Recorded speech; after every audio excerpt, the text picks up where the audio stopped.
Hello guys, good morning all of you. Welcome to DSGK tutorial में आपका स्वागत है। मैं धर्मेंद्र सिंह हाजिर हूँ आज 6 अगस्त के करंट अफेयर ले। सॉरी गाइस, आपको 2 दिन का जो करंट अफेयर है वो प्रोवाइड नहीं कराया है। वो ड्यू टू रक्षाबंधन के कारण थोड़ा सा बिजी था, इसलिए वो आपको प्रोवाइड नहीं कर पाया। तो दोस्तों आइए अब आते हैं अपने 6 अगस्त के करंट अफेयर। कृपया वीडियो को ज़्यादा लाइक शेयर एंड सब्सक्राइब करना ना भूलें। तो दोस्तों आज का हमारा जो पहला क्वेश्चन है वो है, विश्व स्तनपान सप्ताह कब मनाया जाता है? तो दोस्तों वर्ल्ड ब्रेस्ट फीडिंग वीक कब मनाया जाता है दोस्तों? तो विश्व स्तनपान सप्ताह दिवस मनाया जाता है दोस्तों, ये अपना मनाया जाता है। इसका जो राइट ऑप्शन होगा दोस्तों वो होगा अपना ऑप्शन ए, 1 से 7 अगस्त के बीच ये पूरा हफ्ता विश्व स्तनपान सप्ताह के रूप में मनाया जाता है। और दोस्तों ये क्यों मनाया जाता है? एक्चुअली इसका जो मनाने का उद्देश्य वो ये है कि जो माताएं होती हैं उनको ये जो दूध होता है माताओं का, वो शिशु के प्रति कितना लाभदायक है और क्या क्या उसके गुण हैं, उसके प्रति उनको जागरूक करना, इस चीज़ के लिए ही यह दिन मनाया जाता है। अभी दोस्तों आपको पता ही होगा बहुत से क्या है कि बहुत सी माताएं जो मोस्टली जो सिटीज़ में रहती हैं वो क्या करती हैं, कुछ बच्चा होने के कुछ दिन बाद ही 2-3 महीने के बाद ही वो फीडिंग कराना बंद कर देती हैं। उनकी सोच होती है कि इससे थोड़ा सा उनकी जो बॉडी है वो अच्छे से मेंटेन करके रहेगी, बट जो बच्चे के लिए जो माता का दूध होता है वो सबसे बेस्ट होता है, उससे बेस्ट कोई चीज़ होती ही नहीं।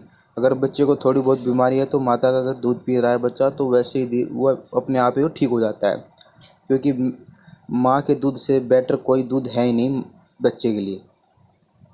और दोस्तों ये किसके द्वारा मनाया जाता है? एक्चुअली इसको मनाने की घोषणा दोस्तों WABA और WHO तथा यूनिसेफ ने की थी। ठीक है दोस्तों, अब आते हैं अपने क्वेश्चन नंबर 2 पे। हाल ही में किस राज्य सरकार ने ऑनलाइन साइबर जागरूकता कार्यक्रम ई रक्षाबंधन लॉन्च किया है? तो दोस्तों ये ई रक्षाबंधन तो दोस्तों ये किसने बनाया है? तो ये बनाया है दोस्तों आंध्र प्रदेश ने। ठीक है दोस्तों, तो आंध्र प्रदेश ने अभी ऑनलाइन साइबर जागरूकता कार्यक्रम ई रक्षाबंधन लॉन्च किया है। और दोस्तों इसको करने का उद्देश्य क्या है? एक्चुअली इसका उद्देश्य ये है कि आजकल आपको पता ही है कि साइबर क्राइम बहुत ज़्यादा बढ़ रहा है, अर्थात ऑनलाइन ठगी। जो ऑनलाइन लोगों को कुछ कुछ चीज़ें पूछ के उनके पैसे स्वैप कर लेते हैं, पता भी नहीं चलता। तो इस तरह की लोगों को ऑनलाइन जो ठगी है, ऑनलाइन साइबर क्राइम है, उसके प्रति लोगों को जागरूक करने के लिए ये कार्यक्रम लॉन्च किया गया है। और ये किया है आंध्र प्रदेश सरकार ने। अब दोस्तों बात आंध्र प्रदेश की, तो आंध्र प्रदेश की कैपिटल क्या है? अमरावती। चीफ मिनिस्टर कौन है? जगनमोहन रेड्डी। और यहाँ के जो गवर्नर है वो है कौन है? विश्व चंद्र भूषण चंद्रशेखर। ठीक है दोस्तों, और इससे पहले दोस्तों क्या थी इसकी, जो आंध्र प्रदेश की कैपिटल क्या थी? हैदराबाद। बट 7 जून 2014 को हैदराबाद से तेलंगाना अलग हो गया और वो हैदराबाद कहाँ की? तेलंगाना की कैपिटल बन गई और इसके कैपिटल रहेगी अमरावती। ठीक है दोस्तों, अब बात अभी कुछ टाइम पहले ही क्या था, आंध्र प्रदेश सरकार ने मोबाइल हैंड वॉश सुविधा भी स्टार्ट की थी। ये क्या कि ये एक्चुअली सुविधा उन क्षेत्रों के लिए थी जहाँ पे झुग्गी झोपड़ी या कुछ ऐसे लोग रहते हैं जो ज़्यादा अवेयरनेस नहीं है, तो उनको हाथ धोने के प्रति जागरूक करने के लिए ये सुविधा लॉन्च की गई थी। एक नवरनालू पैदलांतरी कार्यक्रम भी इन्होंने स्टार्ट किया था। एक जगन्ना विद्या देवी दिवेना योजना भी स्टार्ट की थी आंध्र प्रदेश सरकार ने। और एक निगाह इसमें क्या है कि लोगों पर नज़र रखने के लिए कोई कोविड से रिलेटेड चीज़ें जो भी में एक कोविड फार्मा ऐप्स इन्होंने डाउनलोड किया। तो इतना हो गया दोस्तों अपने आंध्र प्रदेश से रिलेटेड। अब आते हैं अपने क्वेश्चन नंबर 3 पे। किस राज्य सरकार ने बुजुर्गों तथा दिव्यांगों की घर पर नकदी पहुंचाने की पहल की है? अभी दोस्तों आपको पता ही होगा कि जो बुजुर्ग लोग होते हैं और जो दिव्यांग अर्थात जो हैंडीकैप होते हैं, तो उनको क्या है, मतलब घर से बाहर जाने में या किसी चीज़ में बैंक या कोई वटेवर चीज़ हो तो उसमें जाने में बड़ी असुविधा का सामना करना पड़ता है। तो अभी उसी को देखते हुए अभी जो उड़ीसा सरकार है उन्होंने क्या किया है कि जो अगर किसी को जैसे बैंक से कैश निकालना हो या पोस्ट ऑफिस से निकालना हो तो उनको ये सुविधा दी है कि उनका कैश उनके घर पे पहुंचा दिया जाएगा। ठीक है दोस्तों, इतना हो गया कहाँ के बारे में, उड़ीसा के बारे में। अब दोस्तों बात उड़ीसा की, तो उड़ीसा की कैपिटल क्या है, भुवनेश्वर। चीफ मिनिस्टर कौन है, नवीन पटनायक। गवर्नर कौन है, गणेशी लाल। लोकसभा सीटें हैं 21 और राज्यसभा है 7 और विधानसभा है 147। ठीक है दोस्तों, तो टोटल हो गया हमारा उड़ीसा के बारे में इतना। अब दोस्तों बात उड़ीसा की, तो उड़ीसा के बारे में कुछ रिलेटेड जो फैक्ट्स हैं वो भी जान लेते हैं। अभी दोस्तों कुछ टाइम पहले ही क्या था, जो यहाँ के जो उड़ीसा के जो हाई कोर्ट है, मेन हाई कोर्ट, उसके जो चीफ जस्टिस बने थे वो तो मोहम्मद रफ़ीक, ये भी कुछ दिन पहले ही बने हैं। और उड़ीसा सरकार ने भी मोजीवन पहल तथा मोजीवन प्रतिभा पहल भी स्टार्ट की थी। और यहाँ के जो चीफ मिनिस्टर हैं नवीन पटनायक, उन्हें हीरो टू एनिमल अवार्ड से भी नवाजा था। किसने, पैटा ने। पैटा क्या है दोस्तों, एक्चुअली ये दोस्तों एक संस्था है एनजीओ टाइप की, जो पशु पक्षी हैं, जो जानवर हैं, उनके वेलफेयर के लिए काम करती है। ठीक है दोस्तों, और अभी और जो इनको ये एनिमल टू अवार्ड किस लिए दिया गया था, क्योंकि दोस्तों अभी कोरोना का जब लॉकडाउन चला हुआ था तो उसमें क्या है, आदमियों को तो पोजीशन खराब थी और जानवरों की सबसे ज़्यादा थी। तो उन्होंने जानवरों के प्रति जो अच्छा काम किया था लॉकडाउन के अंदर, उसी को देखते हुए इन्हें ये हीरो टू एनिमल अवार्ड से नवाजा गया था। अब दोस्तों बात की यहाँ की पार्कों की बात करते हैं तो सत्ताकोशी टाइगर रिजर्व बहुत फेमस है यहाँ का। सोमलीपाल नेशनल पार्क भी फेमस है। गहीरमठ लाइफ सेंचुरी भी फेमस है। और चिल्का झील, दोस्तों चिल्का झील बहुत फेमस है। ये क्या है, यह एशिया की सबसे खारे पानी की सबसे बड़ी झील है अपनी। ठीक है दोस्तों, और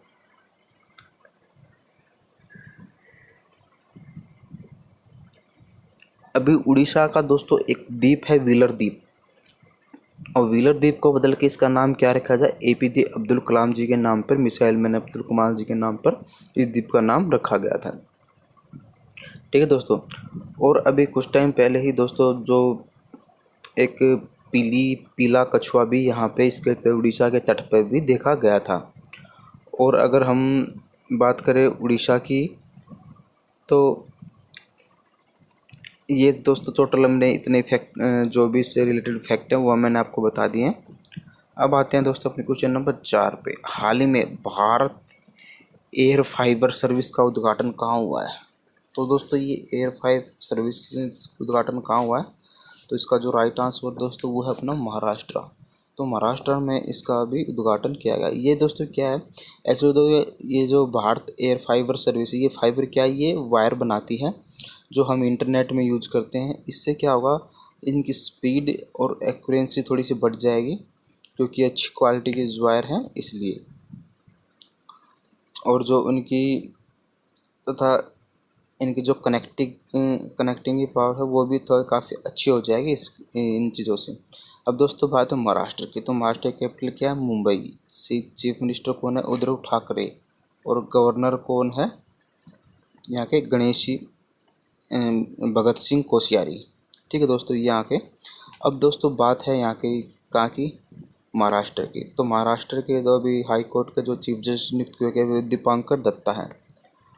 और महाराष्ट्र दोस्तों मुफ्त जीवन बीमा देने वाला भारत का पहला राज्य है।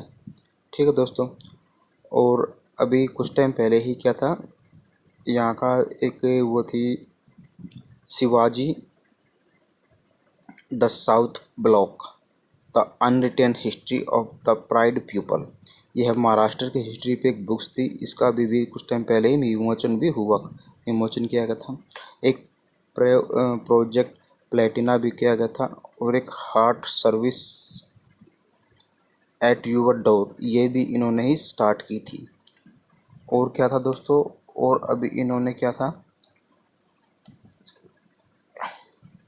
तो दोस्तों ये हो गया दोस्तों टोटल इसके बारे में।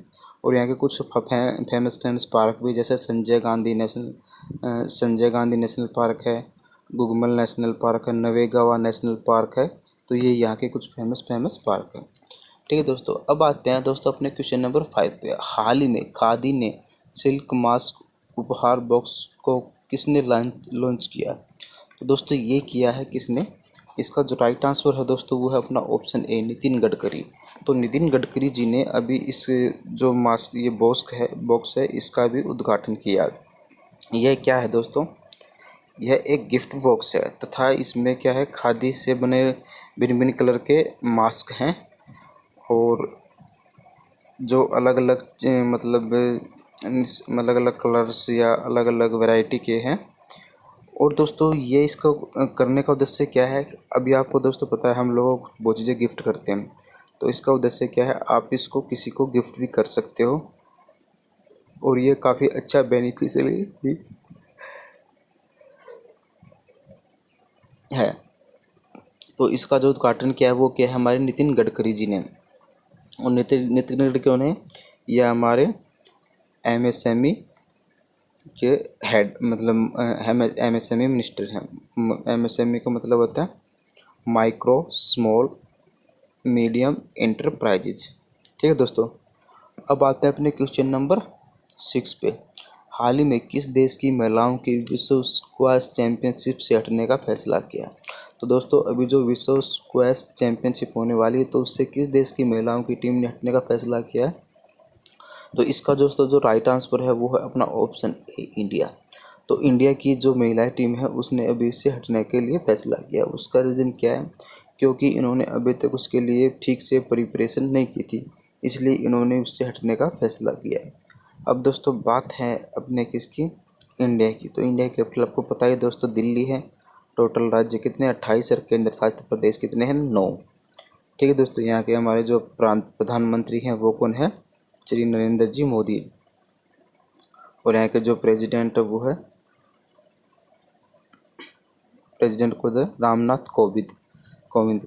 ठीक है दोस्तों, तो इतना हमारा जो डिफेंस मिनिस्टर है वो है राजनाथ सिंह जी, और गृह मंत्री है अमित शाह, और फाइनेंस मिनिस्टर है निर्मला सीतारमण। ठीक है दोस्तों, ये कुछ मैंने आपको मिनिस्ट्री से रिलेटेड कुछ क्वेश्चन लगा करा दिए हैं। ठीक है दोस्तों, अब दोस्तों आपको पता होना चाहिए स्क्वैश क्या होता है। एक दोस्त होता है टेबल टेनिस, जिसमें एक कोर्ट होता है, बीच में एक स्पोर्ट होता है, मतलब एक जाला लगा रहता है और एक प्लेयर उधर पे। लेकिन इसके अंदर क्या होता है, एक सिंगल प्लेयर होता है और एक तरफ दीवार होती है, और बॉल को दीवार पे मारते हैं, दीवार से लग के वापस इधर वापस आती है, तो उसको स्क्वैश बोलते हैं। ठीक है दोस्तों, अब आते हैं दोस्तों क्वेश्चन नंबर 7 पे। किस राज्य सरकार ने 2 भाषा के फार्मूले को लागू करने की घोषणा की है? तो दोस्तों अभी किसने किया है ऐसा? किस राज्य सरकार ने 2 भाषा की? अभी दोस्तों जो अपनी नई शिक्षा नीति आई है तो उसके हिसाब से क्या है, 3 भाषा का फॉर्मूला दिया हुआ है।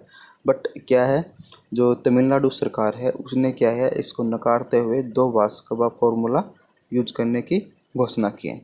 अब दोस्तों बात है किसकी? तमिलनाडु की। तो तमिलनाडु कैपिटल क्या है? चेन्नई। चीफ मिनिस्टर कौन है? E.K. पलानीस्वामी। और गवर्नर कौन है? बनवारी लाल पुरोहित। लोकसभा सीटें हैं 39, राज्यसभा है 18 और विधानसभा है 234। ठीक है दोस्तों, और अभी बात तमिलनाडु की है, तो अभी क्या है, अभी तमिलनाडु के अंदर हल्दी अनुसंधान की भी स्थापना की जाएगी। जो हल्दी की जो उसके वैदिक गुण हैं उनके बारे में अच्छे से डिस्कस किया जाएगा।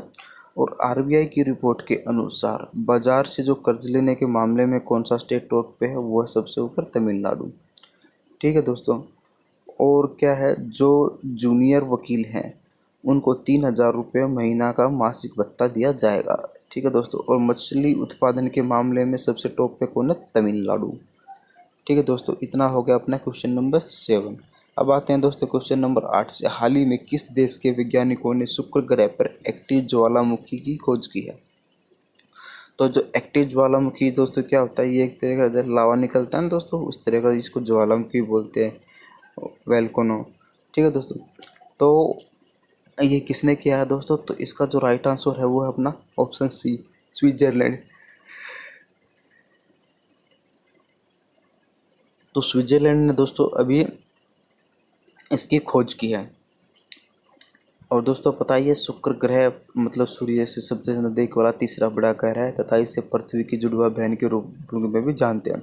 अब दोस्तों बात है स्विट्जरलैंड की। तो स्विट्जरलैंड की कैपिटल क्या है? बर्न। और यहाँ की करेंसी क्या है? Swiss franc. और यहाँ के जो प्रेसिडेंट है वो है सिमोरोरा सोमरुगा। ठीक है दोस्तों, ये यहाँ के प्रेसिडेंट हैं। अब आते हैं दोस्तों अपने क्वेश्चन नंबर 9 पे। इसका क्या है, यूडीपुरी की पहाड़ियों को विरासत स्थल का दर्जा दिया गया, यह किस राज्य में स्थित है। तो दोस्तों ये पहाड़ियाँ ये किस राज्य में स्थित है, तो ये है दोस्तों अपना राइट ऑप्शन है ऑप्शन ए केरल। तो केरला के अंदर ये पहाड़ियाँ स्थित हैं और इनको विविध विरासत का दर्जा दिया गया है। अब दोस्तों बात है केल की। केल कैपिटल क्या है, त्रिवेंद्रपुरम। और यहाँ के जो चीफ मिनिस्टर पिनरई विजयन, ठीक है दोस्तों। और यहाँ के जो गवर्नर हुआ है आसिफ मोहम्मद। पशु क्या है दोस्तों, हाथी। पक्षी क्या है, हॉर्नबिल। और वृक्ष क्या है, नारियल। और पड़ोसी सब 2 देशों की ऐसे सीमा लगती है, मतलब अपने राज्यों की सीमा लगती है, ठीक है दोस्तों। अब दोस्तों बात है किसकी यहाँ पे, ये हुई है केरला की। तो केरला की आपको मैंने बताई दी है, लोकसभा 29, राज्यसभा 5 और विधानसभा 140 टोटल। तो इतना हो गया दोस्तों अपने केरला के बारे में। अब आते हैं अपने, और दोस्तों अगर केरला से अगर कुछ तो एक शांत घाटी और एक पेरियर वन्य जीव उद्यान, ये 2 चीज़ें केरला के अंदर बहुत ज़्यादा फेमस है। अब आते हैं दोस्तों अपने क्वेश्चन नंबर 10 पे। भारतीय रेलवे ने डॉक्टर तथा मरीज के बीच संवाद स्थापित करने के लिए कौन सा रोबोट बनाया है। तो दोस्तों क्या है, जो इंडियन रेलवे है उसने अभी मरीज और डॉक्टर के मध्य संवाद स्थापित करने के लिए एक रोबोट का निर्माण किया। इस रोबोट का नाम क्या है, तो इसका नाम है दोस्तों, इस रोबोट का नाम है रक्षक। तो रक्षक का अभी इन्होंने निर्माण किया है। अब दोस्तों बात है इंडियन रेलवे की। तो इंडियन रेलवे की स्थापना कब हुई दोस्तों, 16 अप्रैल 1853 को। हेडक्वार्टर का है न्यू दिल्ली। और यहाँ पे जो रेल मिनिस्टर कौन है, पीयूष गोयल। रेलवे बोर्ड के अध्यक्ष कौन है, विनोद कुमार यादव। और आरपीएफ के महानिदेशक कौन है दोस्तों, अरुण कुमार। और अगर आपसे पूछ लिया जाए स्वतंत्र भारत के पहले रेल मंत्री कौन थे, तो वो थे कौन, जॉन मथई। ठीक है दोस्तों, तो आज का दोस्तों हमारा चैप्टर यहीं समाप्त होता है। आशा है आपको वीडियो पसंद आए। कृपया वीडियो को ज़्यादा लाइक शेयर एंड सब्सक्राइब करना ना भूलें। कल फिर मिलेंगे नए वीडियो के साथ, तब तक के लिए गुड बाय, जय हिंद।